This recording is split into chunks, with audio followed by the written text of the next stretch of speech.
a dit, bon, un tel peuple, si moi j'ai déjà donné ma parole à Abraham, que c'est mon peuple qui va sortir de lui parce que j'ai fait une alliance avec lui, je ne peux pas accepter que le peuple que je me suis acquis soit comme ce que je ne veux pas. Parce qu'il a promis la terre, cette terre-là, ce peuple-là, parce que les gens qui étaient installés dessus avaient une mauvaise vie.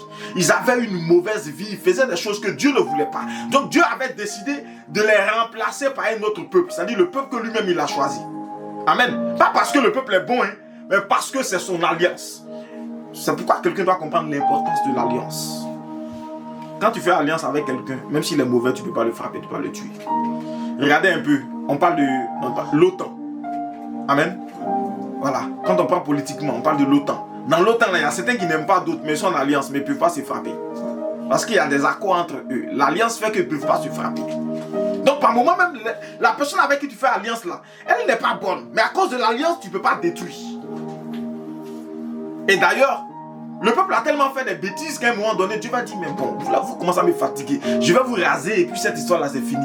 Moïse va dire, mais le vieux, toi-même, tu as dit qu'on est en alliance, non? Mais si tu les tues, les Égyptiens vont dire quoi? Il dit, ah, c'était pour les tuer que les a fait sortir ici. Il faut les laisser. Tiens, Dieu, bon, laisse-les quand même. Amen. Et donc, voici que Dieu va établir des règles. Parce qu'au moment même où Moïse monte pour aller rencontrer Dieu, derrière ils ont déjà fabriqué un veau en or, ils sont déjà en Égypte.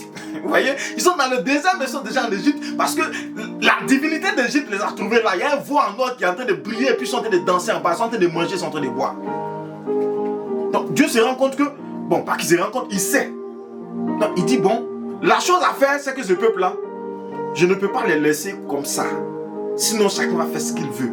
Donc, je vais établir des règles, des commandements. Je vais établir tellement de choses qu'en fin de compte, ils seront obligés de marcher comme ça. Droit comme une règle. Dieu va poser des commandements. Il va poser des recommandations. Il va poser des instructions. D'ailleurs, quand on parle des commandements, on a déjà 10 grands commandements. Amen. Il va poser 10 grands commandements. Il va poser des règles de vie sociale.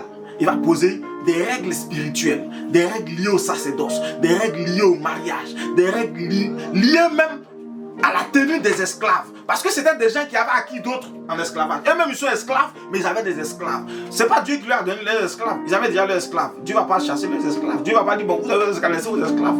Ok, vous avez des esclaves, non. Voici comment vous allez vous comporter envers vos esclaves. Les esclaves, voici comment vous allez vous comporter envers vos maîtres. Amen. Si on prend par exemple, dans le cas des esclaves, Dieu dit que, par exemple, quelqu'un qui est esclave, qui est chez quelqu'un, la 7e année de son esclavage, son maître doit le libérer. Donc quelqu'un ne peut pas faire esclavage pendant 8 ans. Après la 7e année, ça s'appelle l'année du jubilé. On dit, bon, toi tu es libre, il faut partir. Tu n'es plus esclave, va.